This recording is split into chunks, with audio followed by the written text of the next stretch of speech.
Senator Budd. Thank you, Chairman. And again, congratulations to each of you. Thanks for the families and friends to be here today. Mr. Lohmeier, are you familiar with the strategic basing process? Somewhat, Senator. Okay, great.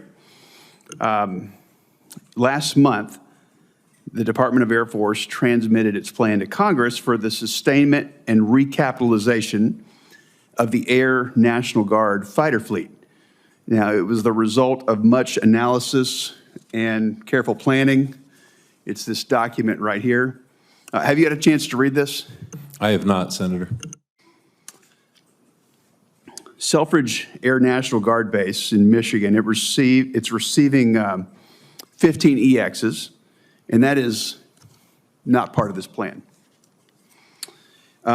which I can guess will change things for the Air Force's frontline units, not the Guard units, but the frontline units. So, as an example, Seymour Johnson will have to train these A-10 pilots on the platform of the F-15 and the mission using their F-15E Strike Eagles.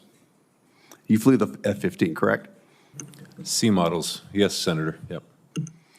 Well, that's a large unplanned increase in flying training compared to the simulator-based differences training for transitioning currently qualified F-15 pilots to the EX model. So I'm going to paraphrase a statement from the Air Force about the training capacity down at Seymour Johnson.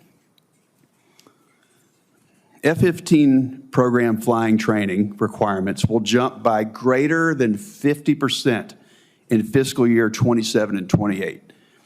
And currently, the Air Force has no training-coded aircraft capacity to meet that requirement without reflow of combat-coded F-15Es.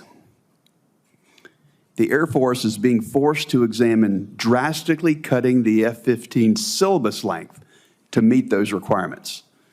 This creates risk on both quality and basic course aircrew graduates and on combat air forces that will receive aircrew with potentially subpar combat airmanship skills. And just to be clear, that statement was given by the Air Force in February, and that's before Selfridge basing decision was made. So, if confirmed, what will you do to ensure that the 4th Fighter Wing at Seymour Johnson Base has what they need to make ends meet with this additional training requirement?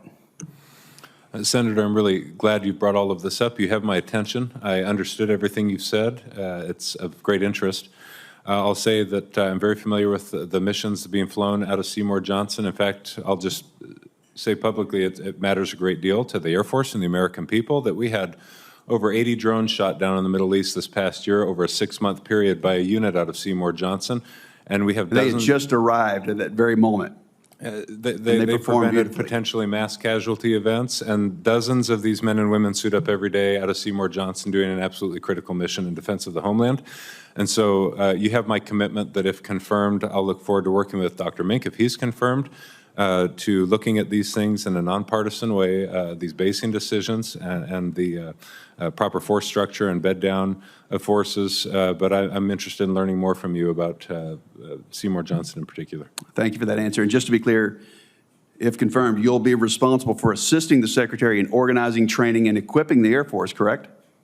Yes, thank you. And in fact, as we've mentioned, that's exactly what the role of the Undersecretary of the Air Force is, but that's our chief prerogative is organizing, training, and equipping air and space forces to provide to our combatant commanders. Thank you for that. So if confirmed, I look forward to hearing the plan soon on how the Air Force is going to solve this issue and at Seymour Johnson Air Force Base. Thank you all, Mr. Chairman. Thank you.